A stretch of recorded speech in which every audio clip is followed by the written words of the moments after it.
नमस्कार, आप सभी का स्वागत है इस वेबिनार में जो ग्लोबल इन्वेस्टिगेटिव जर्नलिज्म नेटवर्क द्वारा आयोजित की गई है। मेरा नाम दीपक तिवारी है।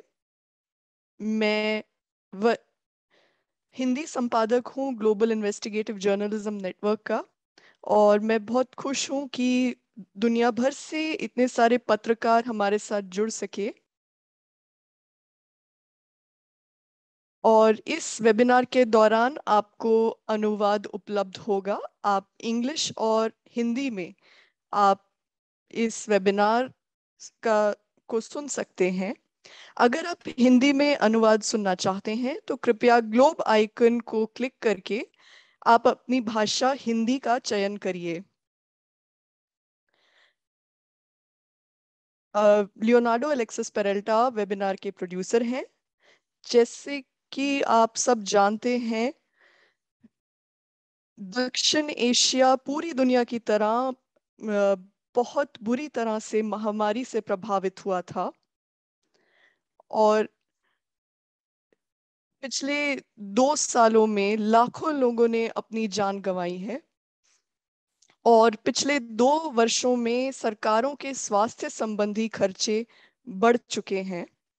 सरकारों ने अपने स्वास्थ्य बजट का बड़ा हिस्सा वैक्सीन खरीदने में लगाया।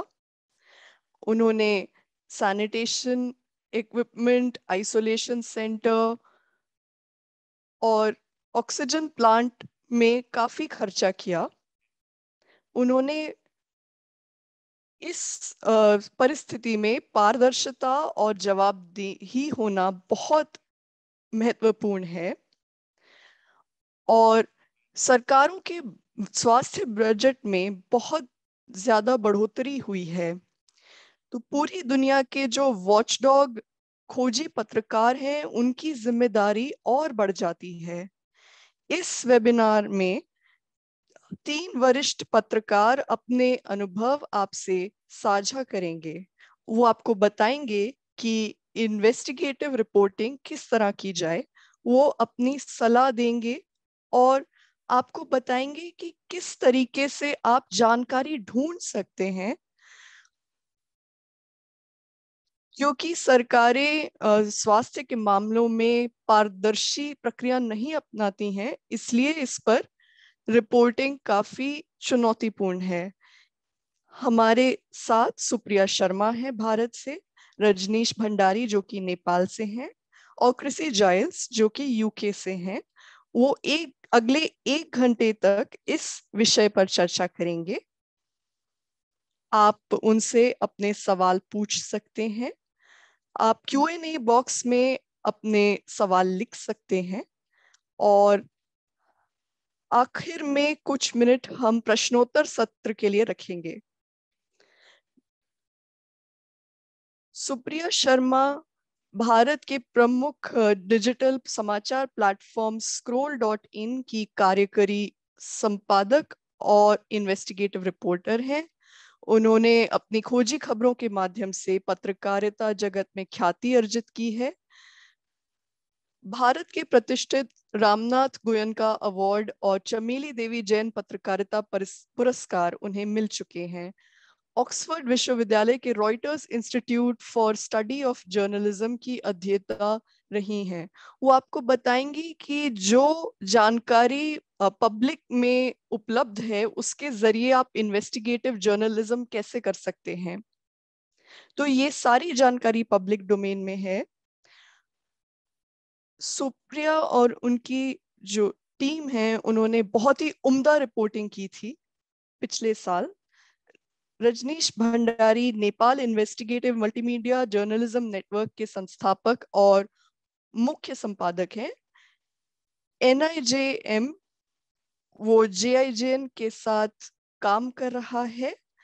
इस वेबिनार के आयोजन में वो मल्टीमीडिया जर्नलिस्ट हैं और इन्वेस्टिगेटिव जर्नलिज्म भी करते हैं। वो जर्नलिज्म शिक्षक भी हैं। उनके कार्य न्यूयॉर्क टाइम्स, नेशनल जियोग्राफिक, अल जजीरा, BBC इत्यादि में आते रहते हैं। वे यूरोपियन जर्नलिज्म सेंटर समर्थित वेबसाइट और जर्नलिस्ट फॉर ट्रांसपेरेंसी में मल्टीमीडिया एडिटर रहे हैं। रजनीश अपने अनुभव आपके साथ साझा करेंगे और वो बताएंगे कि कोलैबोरेटिव जर्नलिज्म से कैसे जानकारी पाई जा सकती है। और हमारी आखिरी वक्ता क्रिसी जाइल्स हैं। वो ग्लोबल हेल्थ एडिटर रही हैं ब्यूरो ऑफ इन्वेस्टिगेटिव जर्नलिज्म में। इसके पहले वे विश्व के सबसे बड़े स्वास्थ्य फाउंडेशन वेलकम में मोज़ेक प्रकाशन की संपादक थी। विश्वविद्यालय स्तर पर उन्होंने बायोकेमिस्ट्री का अध्ययन किया है। वे इंपीरियल कॉलेज लंदन से विज्ञान संचार में स्नातकोत्तर उपाधि प्राप्त कर चुकी हैं। वो ऑक्सीजन सप्लाई कॉन्ट्रैक्ट, फार्मा कंपनियों और इनसे संबंधी प्रश्नों के बारे में बात करेंगी। वो हम सभी के शुक्रगुजार हैं यहाँ पर आने के लिए। उन्होंने अपना कीमती समय इस वेबिनार को दिया। आप अ, मैं आपको जीआईजेएन के बारे में कुछ बता दूं। जीआईजेएन दुनिया का सबसे बड़ा non profit investigative journalism network है। हमारे जो स्टाफ हैं वो 24 देशों में शामिल हैं। हम बहुत सारी भाषाओं में काम करते हैं और हम पत्रकारों को विश्व भर में एक दूसरे से जोड़ते हैं। और हम और ट्रेनिंग टेक्नोलॉजी ट्रेनिंग में मदद करते हैं। हम भ्रष्टाचार पर इन्वेस्टिगेटिव जर्नलिज्म करते हैं। मैं जीआईजेन हिंदी का संपादक हूँ और इसका उद्देश्य ये था कि हम हिंदी के जो भी पत्रकार हैं उनके साथ काम करें, उनका सहयोग कर सकें। बांग्ला और उर्दू में भी जीआईजेन उपलब्ध है। तो ये 1 घंटे की वेबिनार रहेगी और सबसे पहले वक्ता अपने प्रेजेंटेशन आपके सामने प्रस्तुत करेंगे। अगर आपके पास कोई भी सवाल है, आप उसे Q&A बॉक्स में लिख दीजिए। हमारे पास 15 मिनट अलग से होंगे ताकि हम आपके सवालों का उत्तर दे सकें। अब मैं सुप्रिया को आमंत्रित करूंगा सबसे पहले, फिर रजनीश और फिर कृषि। तो सुप्रिया, आपका स्वागत है। धन्यवाद दीपक जी और जीआईजेएन। आपने हम सबको एक साथ जोड़ा। महामारी ने सबको बहुत बड़े पैमाने पे प्रभावित किया है और ये अंतर्राष्ट्रीय, राष्ट्रीय, स्थानीय स्तर पर हमेशा चर्चा में रहा है। और जैसा कि आप जानते हैं, अ, बहुत सारी सरकारें पैसा खर्चा कर रही हैं स्वास्थ्य क्षेत्र में, वैक्सीन में, और बहुत ज्यादा इसमें पारदर्शिता और जवाबदेही की बात आ जाती है। मैं आपके सामने अपने स्लाइड्स प्रस्तुत करूंगी। लियोनार्डो, क्या मैं आपसे आवेदन कर सकती हूँ कि आप मेरे स्लाइड शेयर कर दें? माफ कीजिए।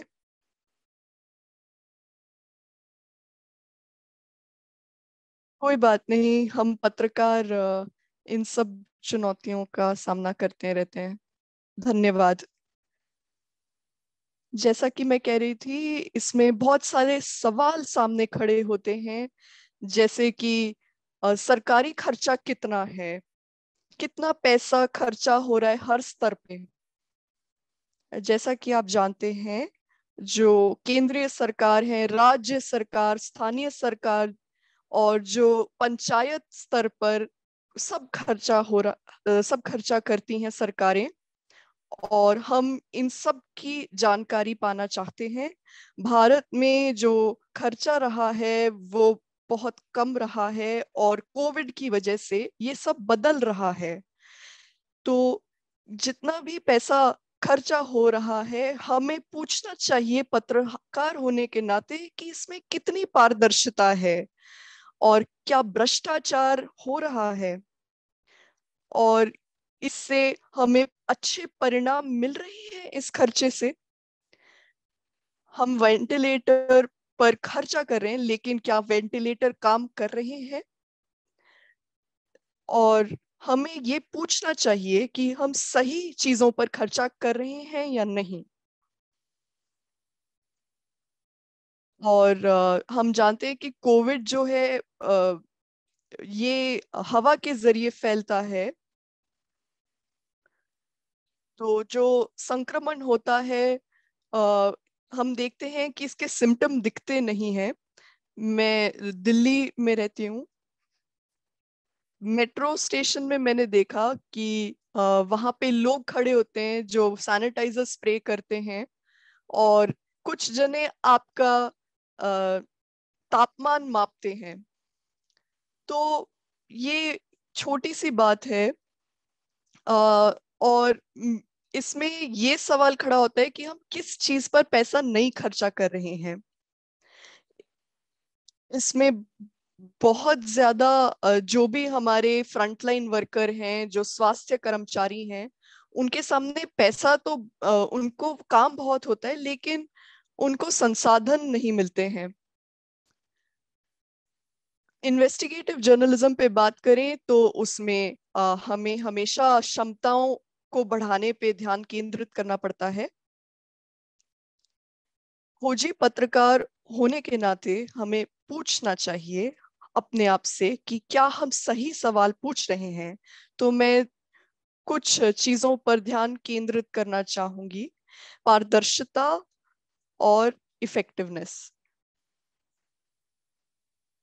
scroll.in जहां पर मैं काम करती हूँ, कार्यकारी संपादक अ, की कैपेसिटी में, मैं कुछ उदाहरण आपके सामने रख रही हूँ जिससे आपको कुछ सुझाव मिलेंगे कि भविष्य में आप किस विषय पर सोच सकते हैं। इसमें हमने देखा पत्रकारिता करते हुए कि बहुत सारे जो फ्रंटलाइन वर्कर्स होते हैं, वो काफी मुश्किल परिस्थितियों में काम कर रहे थे। और हम पीपीई किट के शॉर्टेज के ऊपर काम कर रहे थे। हमने देखा कि जो सरकार थी वो पीपीई किट समय से नहीं पहुंचा रहे थे इन्हें। सबसे पहला जो केस आया था भारत में वो 31 जनवरी 2020 में आया था। और अ, इसके बाद सरकार ने कुछ पीपीई किट का इंपोर्ट बैन कर दिया। उन्होंने मीटिंग की कि पीपीई के जो मैन्युफैक्चरर थे, उन्हें पता चला कि जो सरकार जो है उन्होंने किसी नए मैन्युफैक्चरर से ऑर्डर प्लेस किए थे पीपीई किट के। और जो भी ईमेल, सरकार को काफी ईमेल मिलने लग गए थे। लेकिन बहुत सारा वक्त गुजर गया था, क्योंकि जैसे हम जानते हैं, पीपीई जो होता है एकदम थोड़ी ना बना सकते हैं। और उसके बाद हमने बहुत, जो हमें तकलीफें आई थी, जो मुश्किलें थी, उसके बारे में हमने लिखा था। खास करके जो जवाबदेही थी उसके बारे में भी हमने काफी कुछ लिखा था। अब अगले स्लाइड पे आए। हम जब खोजी जर्नलिज्म के बात करते हैं, तो हम ये देखते हैं कि काफी फैक्ट्स उपलब्ध हैं, लेकिन कोई उन पर उनको देखता ही नहीं, कोई पढ़ता ही नहीं। यहाँ पे अगर हम देखें ये कंपनी के बारे में, जो HLL life care company limited है, वो एक पब्लिक लिमिटेड कंपनी था। और हमने जब इसमें थोड़ी सी खोजना शुरू की तो हमने ये देखा कि यहाँ पे कोई टेंडर डॉक्यूमेंट नहीं थे जो जिनके जरिए PPE किट्स को खरीदते हैं। और ये जो टेंडर डॉक्यूमेंट होते हैं ये तो बहुत जरूरी होती है, उसके बगैर तो हो ही नहीं सकता।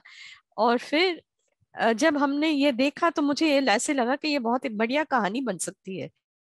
अब हम दूसरे उदाहरण पे आते हैं।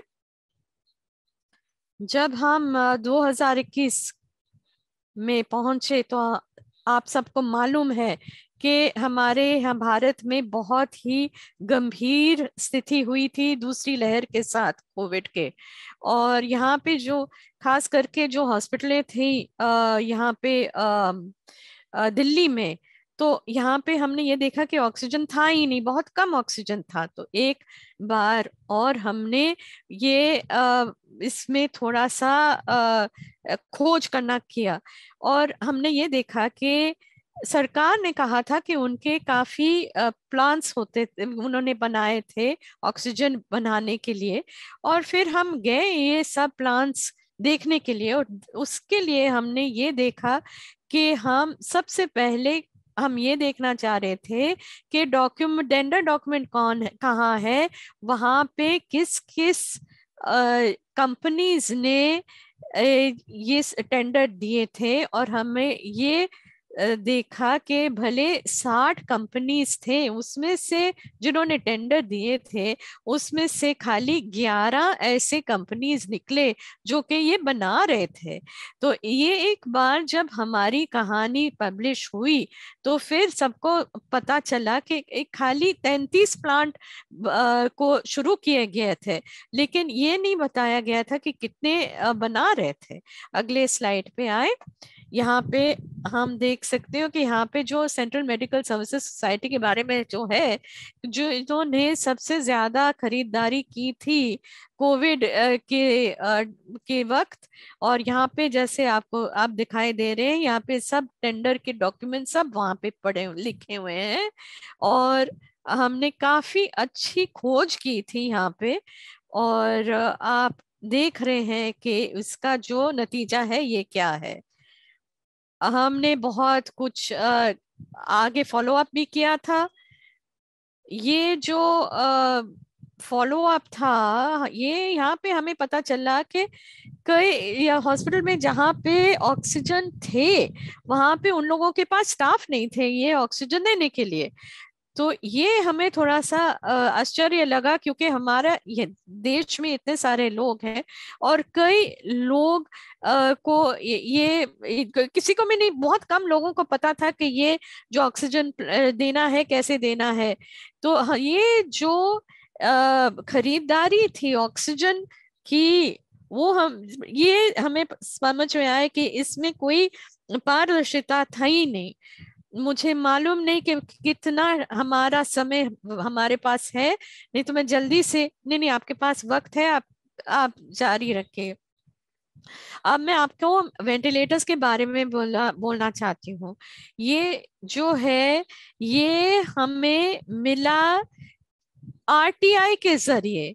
जैसे आपको मालूम है भारत में एक कानून है जहाँ पे लोगों को हक है ये जानकारी लेने के लिए सरकार से। ये कई बार सरकार हमें देती नहीं है, लेकिन इस कानून से हमें तब भी उसके बावजूद भी काफी हमें मदद मिली है। 2020 में हमें पता चला कि एक कंपनी को सरकार ने उस कंपनी के साथ बहुत ही बड़ा ऑर्डर दिया था, लेकिन ये जो कंपनी थी इन्होंने कभी जिंदगी में ऐसे कुछ किया ही नहीं था। तो हमने इस पर कहानी बनाई, और तब तक ये वेंटिलेटर्स हॉस्पिटल में पहुंच गए थे, और हमें ये पता चला कि ये जो वेंटिलेटर्स थे वो तो काम ही नहीं कर रहे थे। दोबारा मैं ये कहना चाहती हूँ कि हमने फॉलो अप की, क्योंकि ये बहुत जरूरी होती है, और खास करके जब हम बात करते हैं जनता की पैसों के बारे में, और जब हम ये भी कहते हैं कि उसकी जवाबदेही भी जरूरी है। और हम ये भी देखना चाहते हैं कि इसका प्रभाव क्या था। और हम ये भी कहना चाहते हैं कि हम इन्वेस्टिगेटिव जर्नलिस्ट को बहुत सारे टूल्स भी होते हैं जिसको हम इस्तेमाल कर सकते हैं। ये है, आप देख सकते हैं, एक तो है आप जानकारी को देख सकते हैं, सरकारों को उनको ये बहुत जरूरी है कि सरकार एक टेंडर डॉक्यूमेंट ऑनलाइन भी लगाए, और यहाँ पे बहुत प्रश्न भी पूछे जाते हैं। आपको मंत्रालयों के वेबसाइट पे जाकर भी आपको बहुत सारे जानकारी भी मिल सकती है, और बहुत काम वहाँ पे करना पड़ता है। लेकिन हाँ, ये हमें इसके आगे भी जाना पड़ता है। भारत में हमारे पास ये कानून है, राइट टू इंफॉर्मेशन का कानून जो है, अलग अलग देशों में भी होता है। और हाँ, ये बहुत जरूरी है कि हम इसका जो अर्थशास्त्र है उसको भी हम समझे, और ये कैसे काम होता है, मंत्रालयों के साथ कैसे काम किया जाता है, लोगों के साथ कैसे काम करना पड़ता है। ये कई हमारे पास ऐसे टूल्स और इंस्ट्रूमेंट होते हैं जो हमें बहुत मदद करती हैं इसमें, और खास करके हमारे जो खोजी जर्नलिज्म है उसमें भी। हम ये भी मैं ये भी सोच रही हूँ कि हम किस टाइप के किस प्रकार के प्रश्न पूछते हैं, वो भी बहुत जरूरी होता है। आपका बहुत बहुत धन्यवाद। आपका धन्यवाद सुप्रिया, बहुत बहुत धन्यवाद कि आपने हमें इतना बढ़िया प्रेजेंटेशन किया। हाँ, हमें पता तो है कि कोई भी पत्रकार ढूंढेगा, अपने अपने सोर्स ढूंढेगा। आप थोड़ा इसके बारे में समझा सकती हैं, क्योंकि जो भी समाज में मिल रहा है वो तो हमें आसानी से मिल जाता है, लेकिन एक अभी अभी एक केस हुआ था कोविड में ही, कोविड महामारी में कि एक कंपनी थी जो कि बना रही थी ये जो स्पिरिट होता है ना सैनिटाइजेशन के लिए, वो अच्छी नहीं थी। लेकिन वो हिंदी के पत्रकार ने, एक हिंदी के अखबार ने छापा था, और फिर उसके बाद फिर उसका थोड़ा सा और भी जानकारी मिली थी। लेकिन आप इसके बारे में थोड़ा सा हमें थोड़ी जानकारी दे सकते हैं? बिल्कुल। आपको याद रहेगा कि मैंने एक उदाहरण दिया था पीपीए के ऑर्डर्स के, कि वो थोड़ा सा ना काफी टाइम लगा था आने के लिए, और वो सही जगह नहीं गई थी। और ये हमने कैसे, हमें ये पता चला क्योंकि हमने जो ये पीपीटी बनाते हैं, हम उन लोगों के पास गए और उनके साथ बातचीत की, और यही बातचीत थी हमारी शुरुआत ये इस कहानी के लिए। जब और ये जो ऑक्सीजन के बारे में भी जब हमने ये कहानी शुरू की, तो हमें ये पता चला कि वहां पे 3 वेंडर्स थे, उसमें से एक वेंडर ने को ब्लैकलिस्ट किया गया था, और उसने तो किसी को दिया भी नहीं था ये। तो ये बहुत जरूरी है कि हम कंपनीज के साथ भी बातचीत करें, क्योंकि उनको भी तो तकलीफ होती है, और वो भी काफी कुछ हमें समझाना चाहते हैं, हमें हमारे साथ बांटना चाहते हैं। और खास करके कोविड में तो ये बहुत ही जरूरी, बहुत बड़ा सोर्स था कि कितने कितने लोग हैं यहाँ पे जो काम करते हैं। और ये एक और भी कहानी थी जो कि थी ये टीका के बारे में, कि जो जितने भी लोग थे टीका बना रहे थे, हमने ये देखा कि ये जो भी टीके भारत बना रही थी वो तो बहुत बड़ी कहानी है, पूरी दुनिया में भी जा रही थी। बहुत बहुत शुक्रिया सुप्रिया।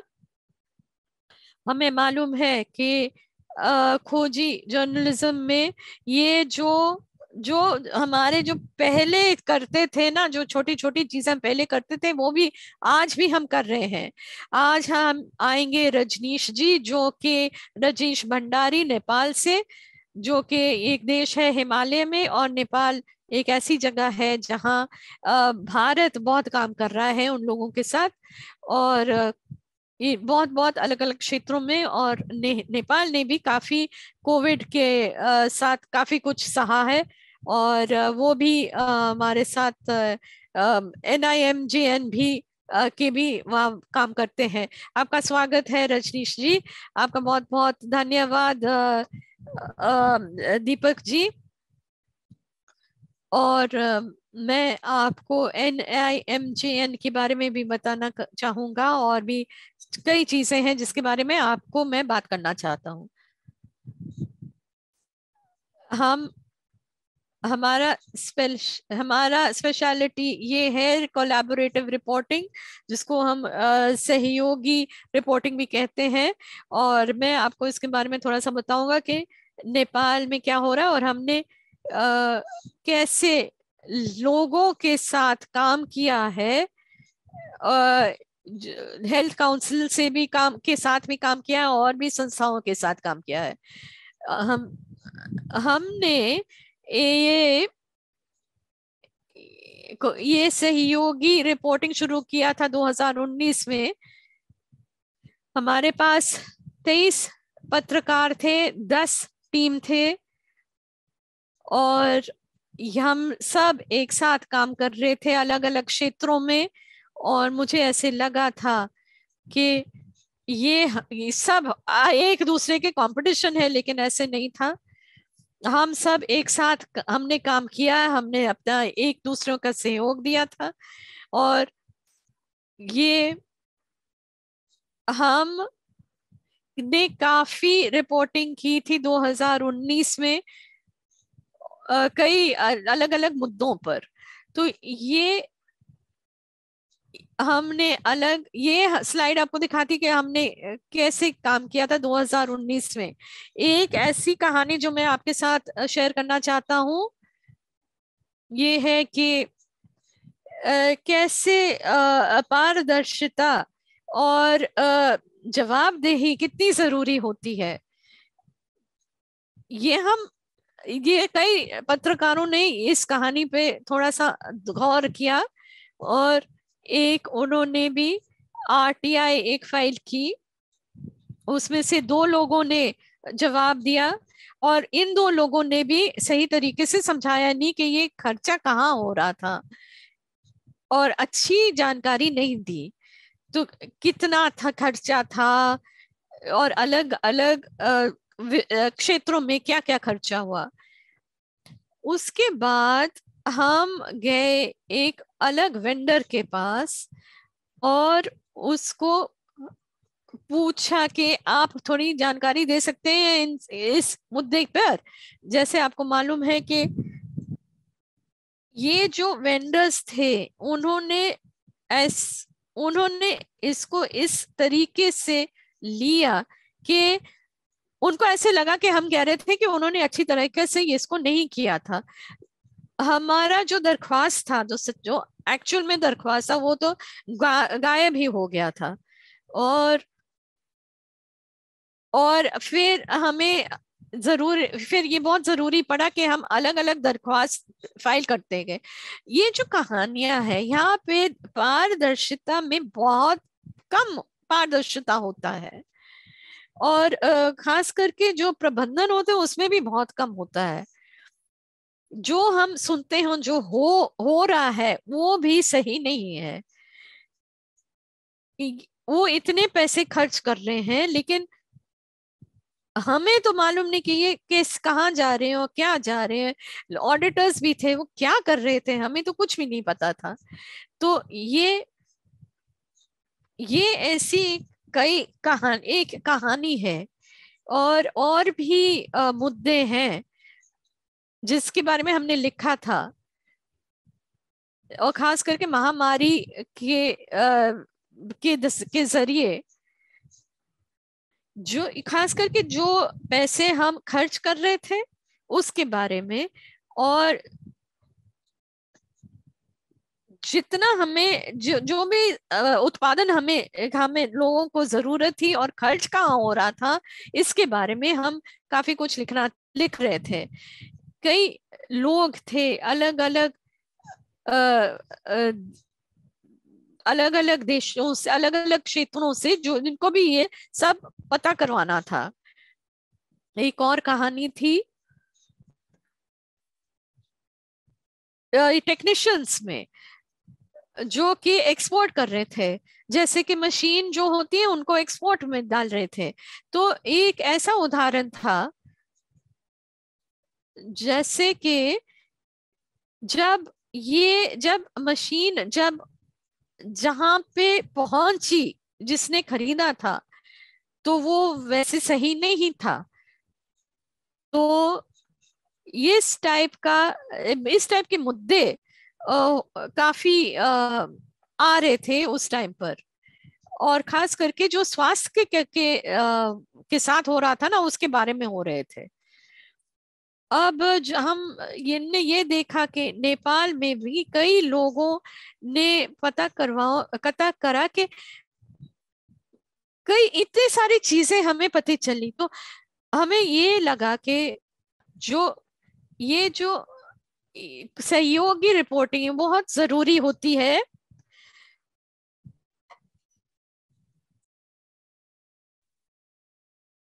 तो ये एक बहुत ज़रूरी चीज़ थी।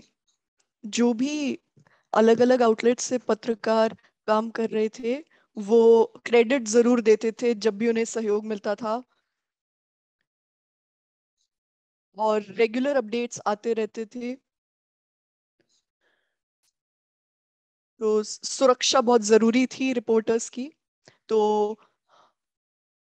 हम देखते थे कि जो पत्रकार हैं वो सुरक्षा प्रोटोकॉल फॉलो कर रहे हैं। तो ये बहुत ज़रूरी बातें थी।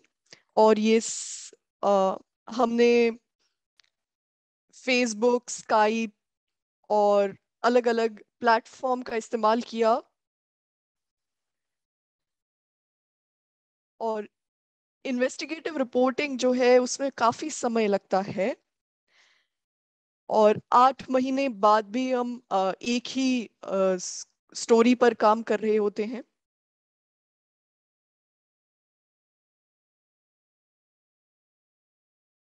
माफ कीजिए, आप थोड़ा धीरे बोल सकते हैं, क्योंकि हमारे जो अनुवादक हैं अ, उन्हें थोड़ी आसानी रहेगी। जी हाँ। एक और चीज जो थी, फील्ड विजिट बहुत जरूरी थे महामारी के समय।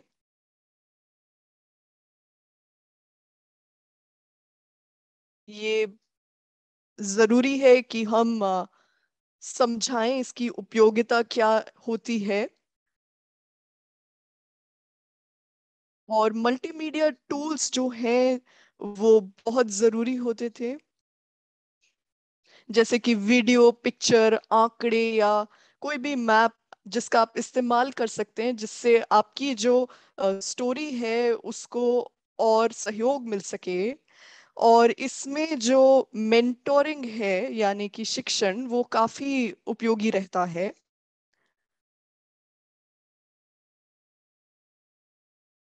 और इससे निरंतर रूप से स्टोरी पर काम जारी रहता था।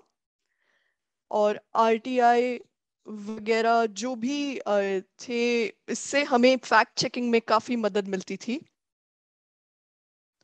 महामारी में हमने देखा है कि बहुत ज्यादा गलत जानकारी सामने आती है। तो जरूरी है कि हम अ, जो भी फैक्ट हैं उनको हम चेक कर रहे हैं। क्या आपका प्रेजेंटेशन खत्म हो गया? धन्यवाद रजनीश। आपने एक बहुत अच्छी बात कही कोलैबोरेशन के ऊपर। ये बहुत जरूरी है पत्रकारिता में और बाकी फील्ड्स में भी। और अंतर्देशीय स्तर पर भी ये काफी जरूरी है। भारत में भी काफी राज्य हैं तो जो पत्रकार हैं अलग अलग राज्यों के, वो एक दूसरे से कोलैबोरेट करते हैं, जैसे कि अ, तमिलनाडु, असम, गुजरात। तो यहाँ पर संस्कृति हर राज्य की अलग अलग है। तो आपने एक बहुत जरूरी बात कही कोलैबोरेशन के बारे में, कि पत्रकारों को एक साथ काम करने की जरूरत है। उन वो एक साथ बहुत अच्छा काम कर सकते हैं। रजनीश, आप भी विशेषज्ञ हैं मल्टीमीडिया के, तो क्या आप बता सकते हैं कि औद्योगिकी और डिजिटल औद्योगिकी के साथ आप कैसे रिपोर्टिंग करते हैं कोविड संबंधी खरीदी में? तो जब हम कोलैबोरेट करते हैं, हम हर राज्य के पत्रकारों से कोलैबोरेट कर रहे होते हैं।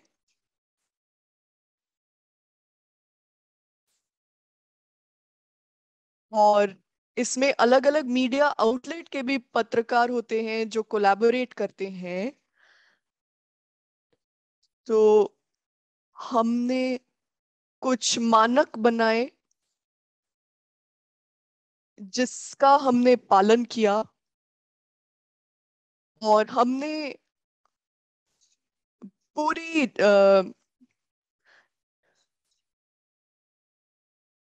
पूरी ऑनेस्टी के साथ काम किया। और ये इस इन मानकों का पालन करके हम आगे बढ़ पाए। और हम जानना चाहते थे कि कोविड-19 महामारी में जो भी काम हो रहे थे वो कितने प्रभावशाली थे। और हम चाह रहे थे कि जो भी रिपोर्ट सामने आ रही हैं वो प्रभावशाली हो। तो जो दूसरा सवाल जो आपने मल्टीमीडिया के बारे में पूछा, उस पर मैं यही कहूंगा कि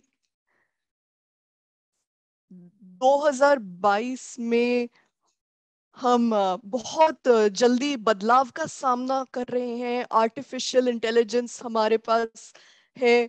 हम मल्टीमीडिया उपकरण इस्तेमाल करते हैं अपनी कहानी बताने के लिए।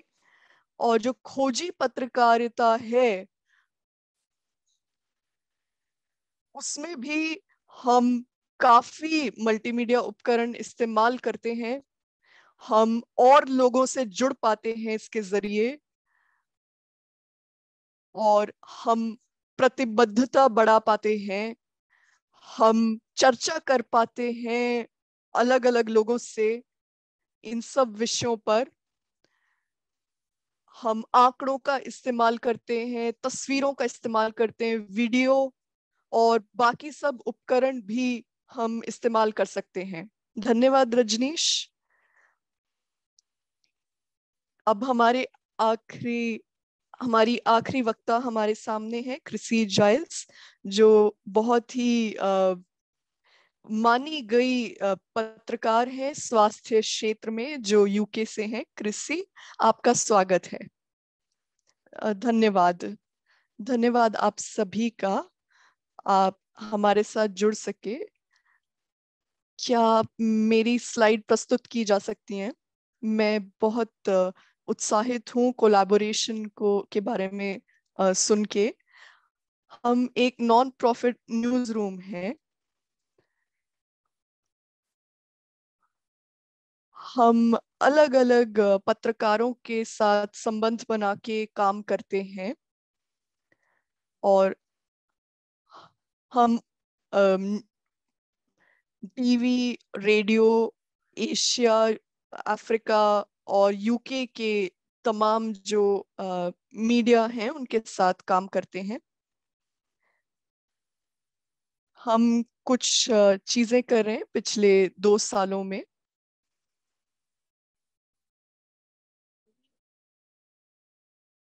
बहुत सारे खोजी पत्रकारों की तरह हम भी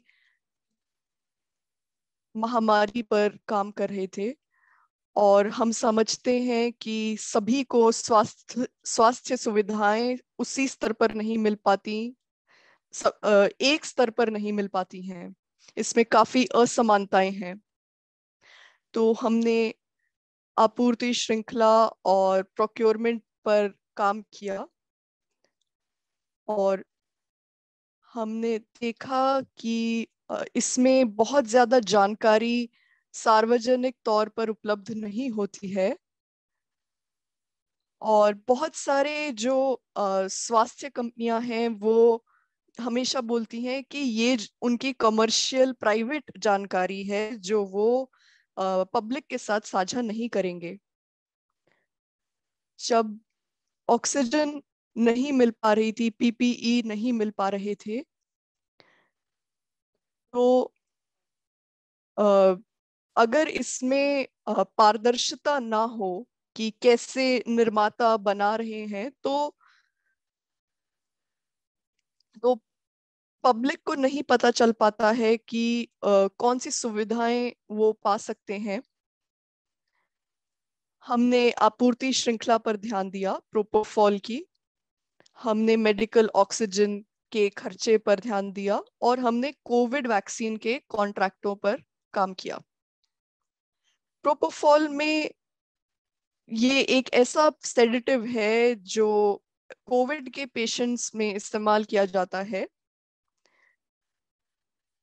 ये ईस्टर्न यूरोप से आता है। ये कोविड इंटेंसिव केयर में इस्तेमाल होता है। इसमें इसके अलग अलग नाम होते हैं। ये एक बहुत मुश्किल तरीके से बनाया जाता है। ये इसका निर्माण काफी जटिल है, तो बहुत सारी कंपनियां इसमें शामिल हैं। हमें लगा कि ये इसकी उपलब्धता जो है वो काफी मुश्किल होगी। तो हम जानना चाहते थे कि इसकी आपूर्ति श्रृंखला कैसी दिखती है।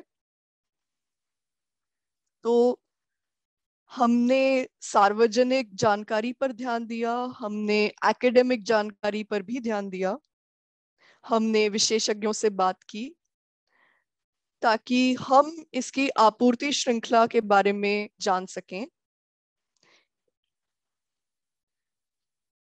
हम जानना चाहते थे कि इसको बनाने के लिए जो भी उत्पाद इस्तेमाल हो रहे हैं वो दुनिया में कहाँ से आ रहे हैं और कमी कहाँ से आ सकती है अगर इसकी मांग बढ़े। तो यूएसए में जो ड्रग रेगुलेटर थे वो एक सूची बना रहे थे कि कौन से उत्पाद देश में आ जा रहे हैं। यूनिवर्सिटी ऑफ मिनेसोटा ने हमें इसके बारे में जानकारी दी और पबमेड से भी हमें काफी जानकारी मिली। हमने आपूर्ति श्रृंखला और प्रोटोकॉल के बारे में खोज की। हमने शिपिंग रिकॉर्ड्स पर भी ध्यान दिया क्योंकि हम जानना चाहते थे कि इसके उत्पाद कहाँ से आ जा रहे हैं।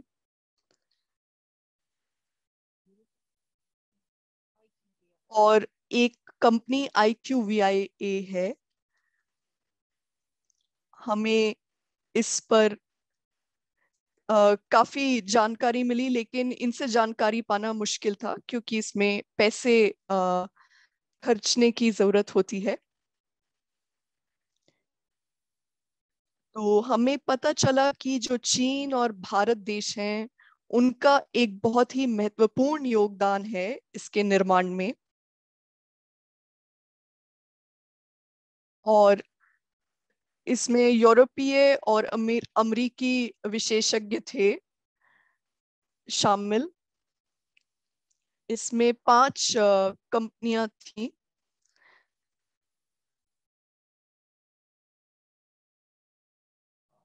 ये जितनी भी कंपनियां थी वो यूरोप या एशिया में थी। तो अगर कुछ भी होता, कोविड होता या फिर कोई भी इसमें बाधा आती, तो इसकी आपूर्ति में बाधा आ सकती थी। तो हमें लगा कि सिर्फ इन्हीं कंपनियों पर निर्भर होने से इसकी आपूर्ति में मुश्किलें आ सकती हैं। मेडिकल ऑक्सीजन में हमने इसके सप्लाई पर छानबीन की। हमने देखा कि जो स्थानीय प्लांट होते हैं हॉस्पिटल में, उन पर हमने जानकारी पाने की कोशिश की। तो जो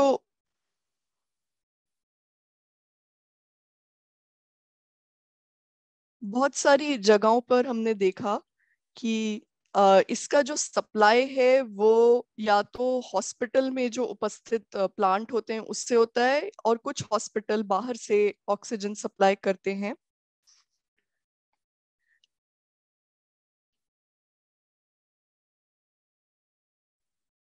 क्योंकि हॉस्पिटल स्टाफ मेंबर्स भी तो थे या फिर रिश्तेदार भी थे, और हमने ये पता चला ये करके कि हमें ये पता चला कि कोविड के जरिए ऐसे बहुत बड़े कंपनीज थे जो कि यूरोप में थे, जो कि गलत जानकारी दे रहे थे इन प्लान्स के बारे में, और अलग अलग देशों में, जो कि साउथ अफ्रीका में या साउथ अमेरिका में है या यूरोप में थे। तो ये एकदम गलत जानकारी मिल रहा था। हमने उनके मूल्य भी देखे, और हमें ये पता कि $20 से $112 तक एक एक बड़ा ये सिलेंडर, ऑक्सीजन का सिलेंडर मिल रहा था। तो इसका फिर हमें इसके साथ हमें ये भी पता चला कि लोगों को कितना खर्चा करना पड़ा अपने इलाज पर। अगले स्लाइड। अगर हम अनुबंधन देखें कोविड के, तो हमें क्या किस टाइप के टूल्स हमने यूज किए थे, हमें ये पता करना था कि कितने लोग कितने पैसे खर्च कर रहे थे, कंपनीज कितने पे बेच रही थी।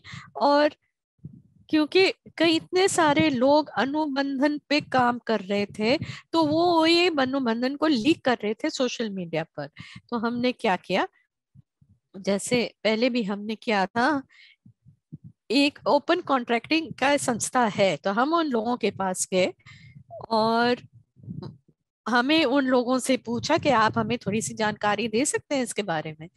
और ऐसे भी बहुत सारे और भी संस्थाएं हैं जो कि इसमें काम कर रहे थे, और उन लोगों के साथ हमने बातचीत की, और हमें ये पता चला कि ये जो फाइजर है वो काफी कंपनीज को बुली कर रहा था। तो फिर और ये कह के कि अब हमें फिर ये देखना था कि वैक्सीन में कोई प्रॉब्लम तो नहीं थी, और ये हमें काफी मतलब शॉकिंग भी लगा कि ऐसे नहीं होना चाहिए था।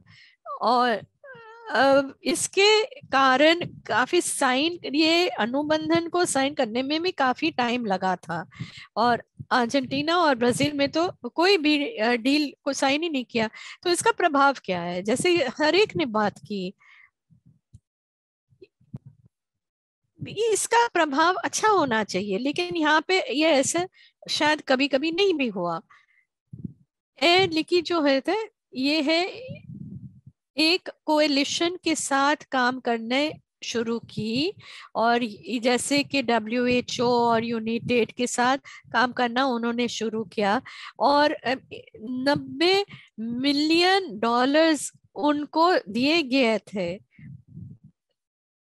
ताकि ऑक्सीजन को हम वो दे सके अलग अलग देशों में जो कि इतने अमीर नहीं थे।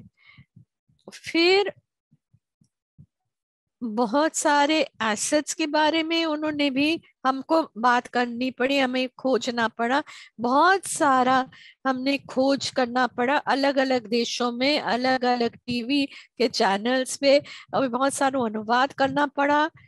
और ये बहुत जरूरी है, ये अनुवाद के जरिए हम एक दूसरे का सहयोग कर सकते हैं, ये खोजी जर्नलिज्म में। ये लिंक्स भी हैं।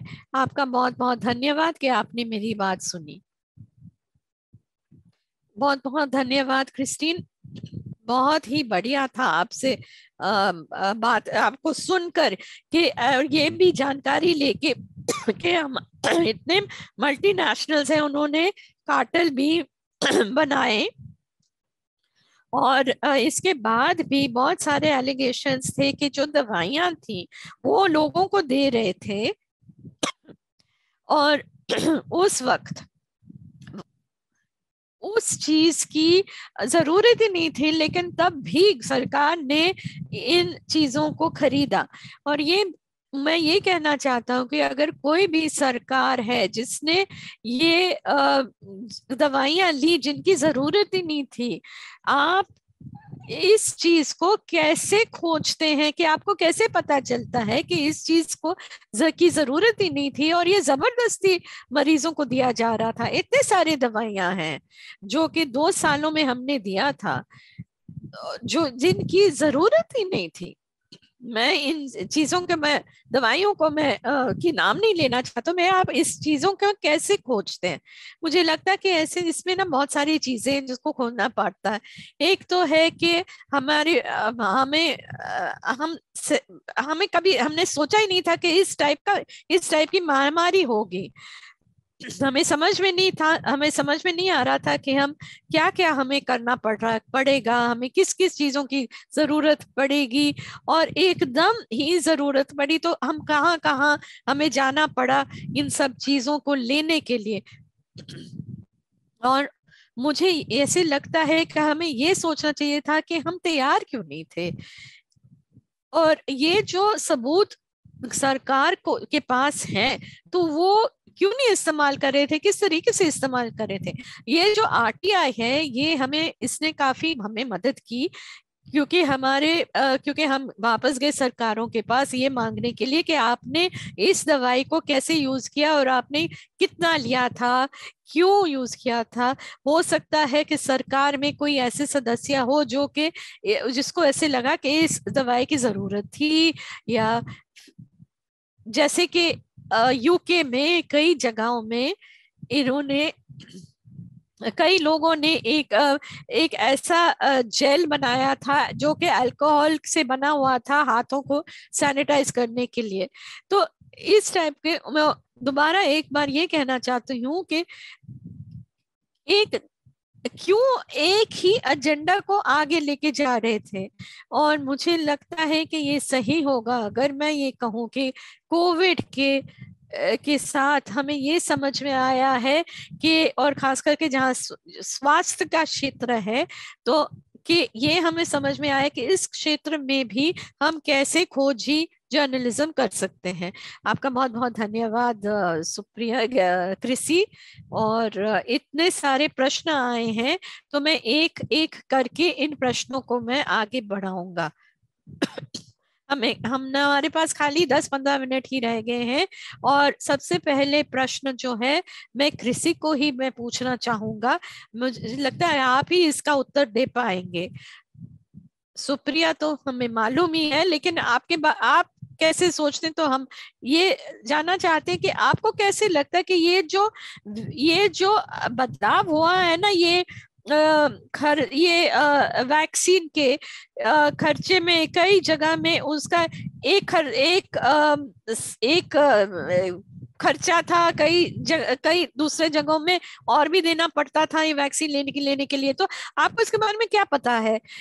ये जो फार्मा कंपनीज है उनके अपने अपने बहाने थे कि हमने ये खर्चे पे इस दाम पे हम दे रहे हैं क्योंकि हमने इसमें ये डाला या वो डाला। आप इसके बारे में क्या कहना चाहेंगे? आप चाहते हैं कि मैं जवाब दूं? हाँ, मुझे लगता है कि ये जो वैक्सीन के जो दाम है और इनके कैसे दाम पे पहुंचे, ये बहुत ही दिलचस्प है कि लोगों ने कई वैक्सीन को दिए थे, डोनेट कर दिए थे, दान दिए थे, ताकि उनको ऐसे लगे कि वो ये जो जो अलग से खर्चा हुआ था वो उसमें वो डाल सके। तो ये समझने में बहुत जरूरी है, और खास करके ये जो यूरोपियन यूनियन है जिसमें अब यूके एक सदस्य अब नहीं है, लेकिन वहां भी ये दाम, जो वैक्सीन का दाम है उस खर्चे पे, मुझे लगता है ये बहुत दिलचस्प है कि अलग अलग देशों में अलग अलग कैसे उनके दाम हुए थे। तो हमने मंत्रियों के साथ काम किया। हमने स्वास्थ्य की मंत्रालय के साथ काम किया, उनसे बातचीत की, और उनको ऐसे हमारा रिश्ता हमने बनाना पड़ा ताकि वो हमसे बात करें। लेकिन वो अगर ये इस टाइप का रिश्ता नहीं है तो फिर ये थोड़ा सा मुश्किल होता है बात करने में। लेकिन ये मुश्किल है, मुझे ऐसे लगता है कि ये बहुत ही मुश्किल है। जैसे कि हम कोवैक्स के बारे में बात करें, जहां जिन्होंने काफी कोशिश की अलग अलग देशों में ये उनका वैक्सीन पहुंचाने के लिए, और वो काफी जगह में वितरण कर रहे थे अपने वैक्सीन के।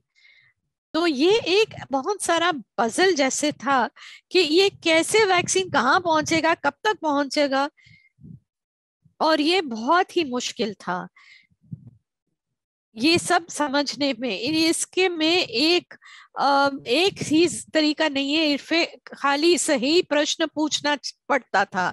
हाँ, ये बहुत दिलचस्प बात आपने कही कि सही प्रश्न पूछना बहुत जरूरी।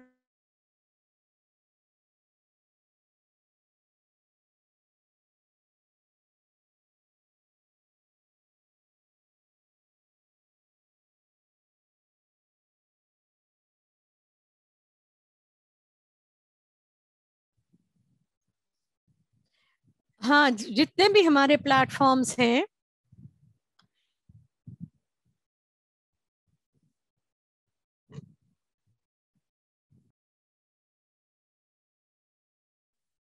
तो उन्होंने कहा कि इन्वेस्टिगेटिव जर्नलिज्म जो है वो काफी कठिन होता जा रहा है, ये खुदकुशी कर रहा है। तो ये बहुत मुश्किल है जब आप महामारी कोविड पर रिपोर्टिंग कर रहे होते हैं।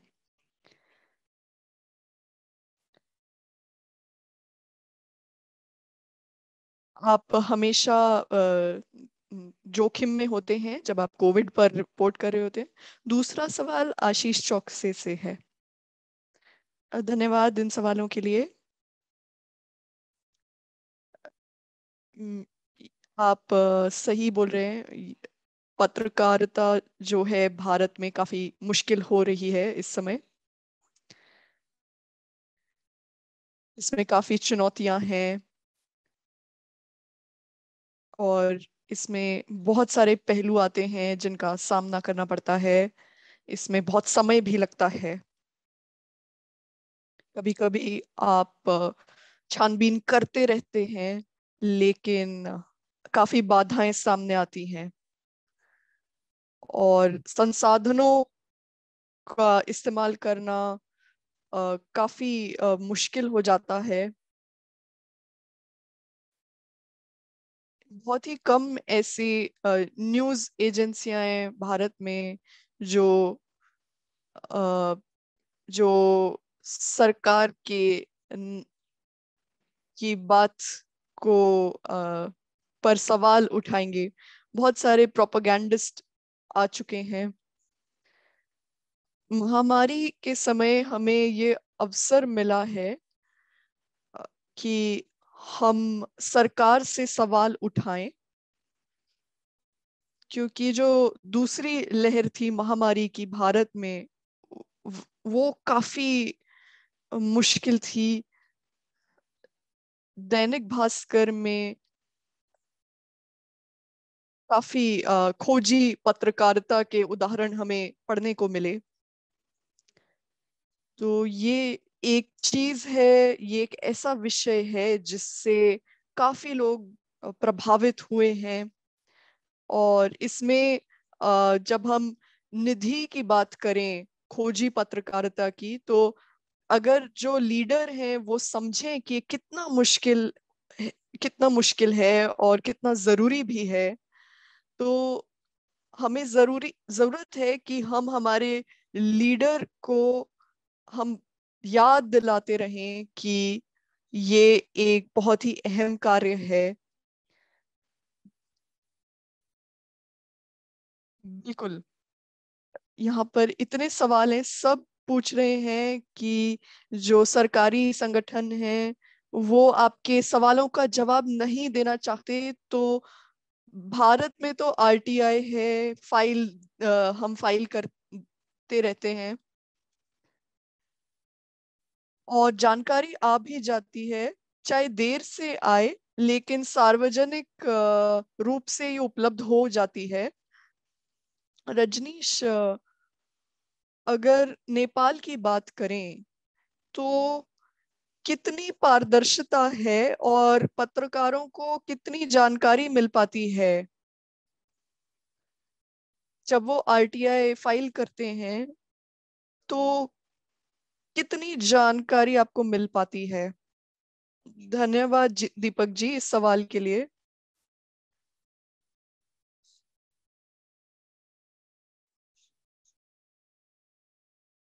तो कानूनी तौर पर बोला जाता है कि जानकारी सार्वजनिक रूप से उपलब्ध होनी चाहिए, लेकिन असल में काफी मुश्किल होता है। तो इसमें अलग अलग जो भी खर्चे होते हैं सरकारी रूप से अलग अलग क्षेत्रों में, वो उस पर जानकारी सार्वजनिक नहीं होती है।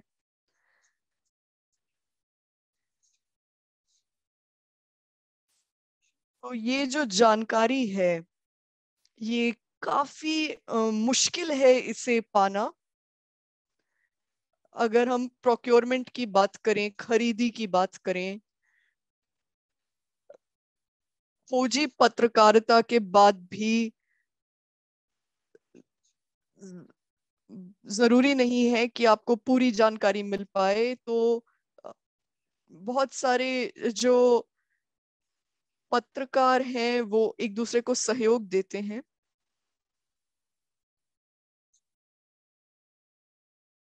तो ये जो चीज है, जो कोलैबोरेशन है, इससे हमें काफी मदद मिलती है खोजी पत्रकारिता में।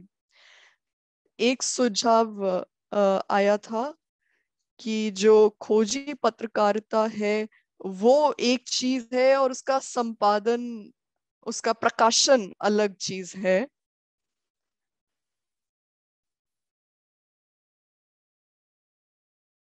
एक और सवाल है, ये कृषि के लिए है।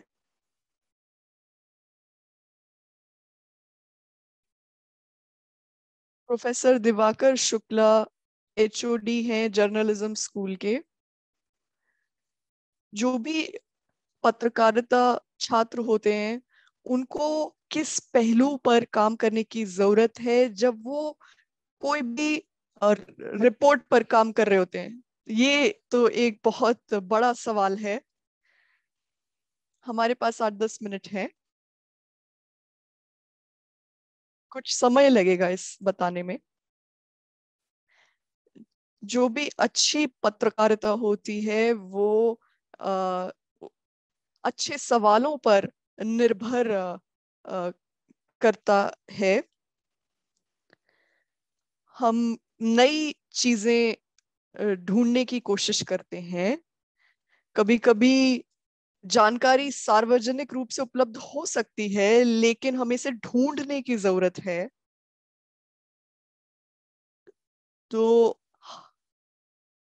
कुछ विषय होते हैं जो बहुत लोगों को प्रभावित कर रहे होते हैं, तो जरूरी है कि हम एक हाइपोथेसिस लेकर चलें। तो हमारे सामने कुछ बाधाएं आ सकती हैं, कुछ कमी आ सकती हैं। और महामारी के समय अ, हमने हमें अनुमान था कि कुछ चीजों में कमी हो सकती है, जैसे कि पीपीई किट में। तो जो भी अनुमान होता है अगर आप अपना अनुमान चेक नहीं कर पाते तो आपको छानबीन रोकना चाहिए, क्योंकि ऐसा नहीं होना चाहिए कि आप अपने अनुमान को लेकर आगे बढ़ते जाएं और आपको कोई भी सबूत ना मिले। तो ऐसी कौन सी चीजें हैं जिन पर हमें ध्यान देना चाहिए जब हम खोजी पत्रकारिता करनी कर रहे हैं? तो सरमन नगेली पूछ रहे हैं, ये सवाल मैं सुप्रिया जी को पूछना चाहूंगा। हमें कैसे पता चल सकता है कि जो सरकारी केंद्रीय सरकार है वो राज्यों को कितना पैसा दे रही है, ये हमें कैसे पता चले? तो जो केंद्रीय सरकार है वो राज्य सरकारों को अ, काफी पैसा देती है। आप बजट में देख सकते हैं, सेंट्रली स्पॉन्सर्ड स्कीम के जरिए भी एलोकेशन होता है निधि का। तो ये जो जानकारी है, या तो आप बजट के दस्तावेज देख सकते हैं, या फिर आप मंत्रालयों की वेबसाइट पर ये जानकारी पा सकते हैं, नहीं तो आप आरटीआई भी फाइल कर सकते हैं। सबसे जो मुश्किल रहा हमारे हमारे लिए वो ये था कि केंद्रीय सरकार पीएम केयर्स फंड में कितना पैसा आ रहा है, क्योंकि सबने डोनेशन दिया इसमें। और जो ये पीएम केयर्स है ये आरटीआई के तहत कवर्ड नहीं है। तो जो भी केंद्र सरकार से जो राज्य को पैसा जाता है वो काफी अलग अलग जगह मिलता है, लेकिन इसके दस्तावेज हमेशा विभागों में उपलब्ध होते हैं। एक और सवाल है श्री यादव से। हमने आपके सवालों का जवाब देने की कोशिश की है। ऐसे कौन से उपकरण और तरीके हैं खोजी पत्रकारिता में, और हम सार्वजनिक रूप से उपलब्ध जो जानकारी होती है उसको कैसे इस्तेमाल कर सकते हैं खोजी पत्रकारिता में? कृषि ने भी इस पर बात की थी कि ऐसे कौन से उपकरण हैं जिनका हम इस्तेमाल कर सकते हैं। इसमें अ, वैश्विक स्तर पर बहुत उपकरण होते हैं। सबसे पहले हमें देखना चाहिए कि कौन सी सरकारी एजेंसी टेंडर दस्तावेज भेज रही है, और पार्लियामेंट में क्या चर्चा चल रही है। हमें जरूरी है कि हम इन संसाधनों का इस्तेमाल करें, ताकि हम सच में देखें कि सरकार ने जो बोला है वो करेगी, वो सच में काम हो रहा है या नहीं। तो पीएस से ऑक्सीजन प्लांट्स पर कुछ खर्चे की बात की गई थी। तो जरूरी था कि हम अस्पतालों में जाएं, पता करें कि ये पीएसए प्लांट्स काम कर रहे हैं या नहीं। तो जरूरी है कि जो भी सरकार अपने काम के बारे में घोषणा कर रही है, हम इसके बारे में सबूत इकट्ठा करें कि सच में काम हो रहा है या नहीं। खोजी पत्रकारिता सुनने में लगता है कि काफी जटिल है, लेकिन अगर आप अपनी क्षमताएं बढ़ाएंगे, आप आंकड़ों का इस्तेमाल करेंगे, तो ये काफी जरूरी है ये चीज। और जरूरी है कि हम अपने सूत्र बढ़ाएं और हम अनुसंधान करें। तो ये खोजी पत्रकारिता है। धन्यवाद।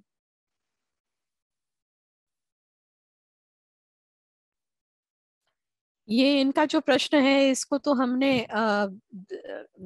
उसका उत्तर तो दे दिया कि हम कैसे कि एक संस्था कैसे, जैसे कि वर्ल्ड बैंक है, उन्होंने कैसे एक देश को पैसे दिए कि कोविड महामारी के साथ कैसे लड़ने के लिए, तो वो तो वेबसाइट पे है।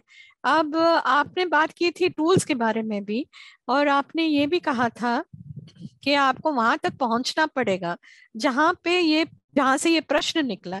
लेकिन ये पूछ रहे हैं कि वो किस टाइप के प्रक्रिया को अपनाना पड़ता है इस खोजी जर्नलिज्म के लिए।